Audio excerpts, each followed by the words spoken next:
This lesson is abstracted from the first chapter of a book named, If a School Fails to Build Character, It Should Shut Down. That's a powerful statement, isn't it? But what does it really mean to build character? It's not just about roles and discipline. It's about nurturing the very heart of who we are. Today, we begin an important journey, a journey to build strong, successful, and beautiful character in our children.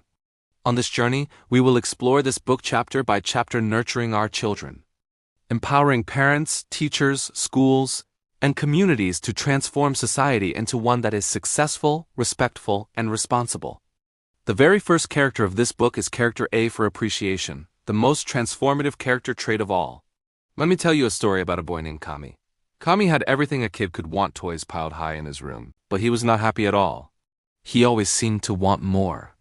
He'd toss a toy aside and complain, "This is boring, I want a new one." His parents, wanting to see him smile, would get him the next new thing, but thank you was never heard.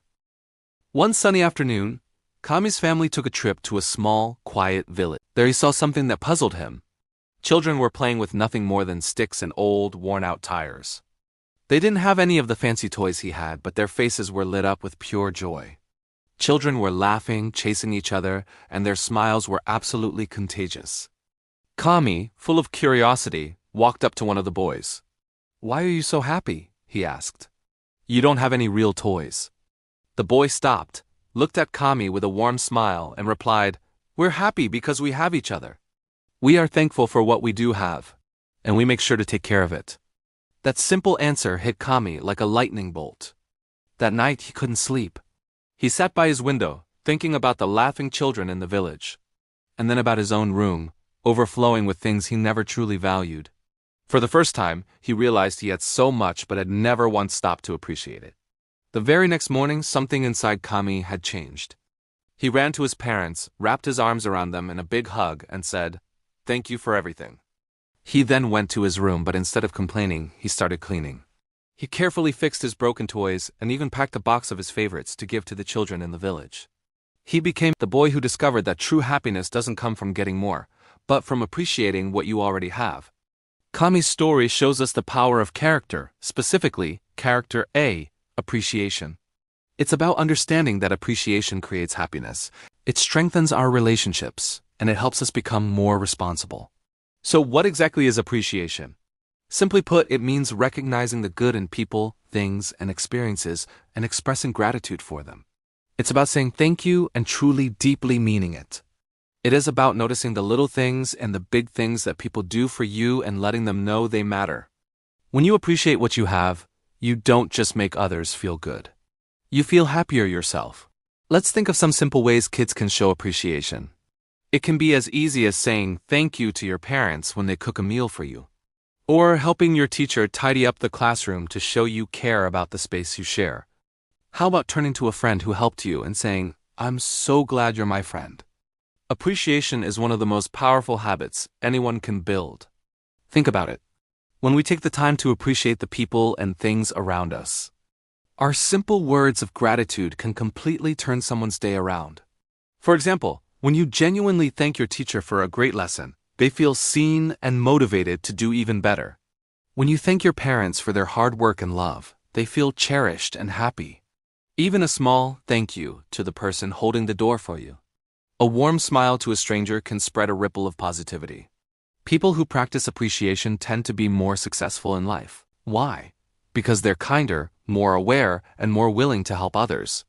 They don't waste energy complaining about what they don't have. Instead, they're grateful for their blessings and actively look for ways to make the world a better place. Appreciation is a secret key to unlocking success and happiness. So how do we make this a real, practical part of our lives? It's all about building habits. Let me share a few simple but powerful activities. First, try creating an appreciation jar. Get an empty jar, some small pieces of paper, and a pen. Each day, take a moment to think of one thing you're thankful for.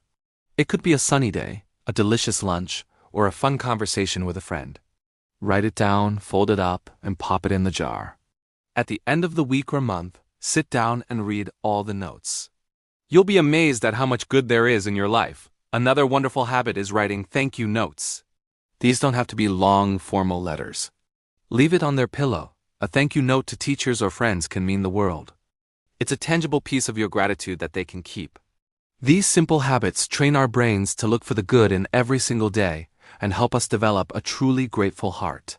For teachers or parents looking to bring this into a group setting, workshops can be incredibly effective. Try a role-playing game called What Would You Say? Create simple scenarios. For instance, a friend shares their lunch with you because you forgot yours.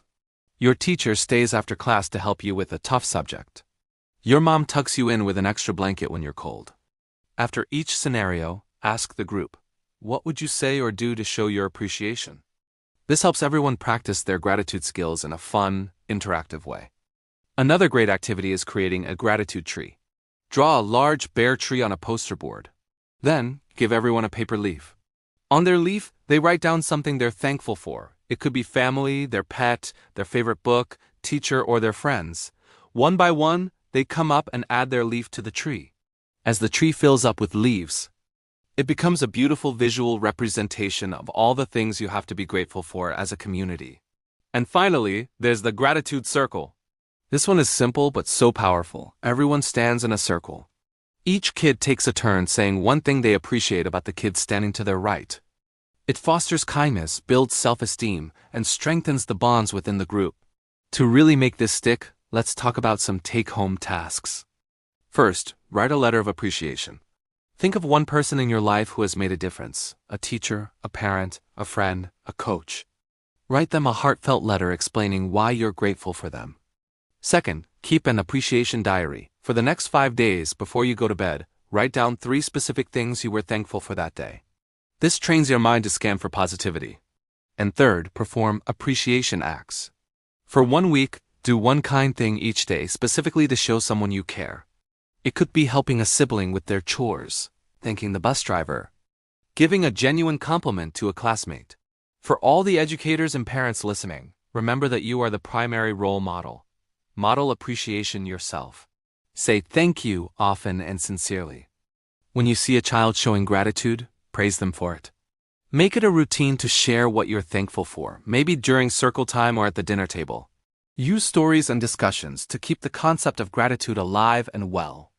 In conclusion, appreciation is more than just good manners.